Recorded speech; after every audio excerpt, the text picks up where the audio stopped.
台语文千万字，大家要和大家做伙来捌一日。过去一首出名台语歌《金包银》，歌词写到别人的性命是空金搁包银，阮的性命无值钱。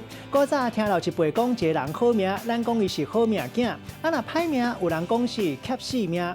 今仔日要甲大家小解，这一日就是欠读考业欠第4条。这个欠本身有无好的意思，像讲一个人变歹，咱讲这个人欠气；嘛会当讲是一个人生做歹的意思，像讲这个人生做较欠。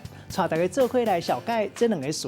头一个读做欠死，这是形容一个人生做真歹；啊，若是讲一个人真歹命，咱讲伊是欠死命。第二个词读做欠屎，这个意思是讲一个人真冻酸、真咸，嘛会当讲是真气质、寒酸，也佫有讲一个人是苦仔头。咱用一句话来举例，甲这两个词甲做伙。譬如讲，咱咧讲3分天注定，7分靠打拼。阿明自细汉就互上命先咧，算伊是欠死命，也毋过伊比别人佫较打拼，终其尾也是事业有成就。刚刚有一个欠点的所在，就是做人有淡薄仔欠屎尔尔。今仔日小解这一日读做欠，提供予观众朋友来参考。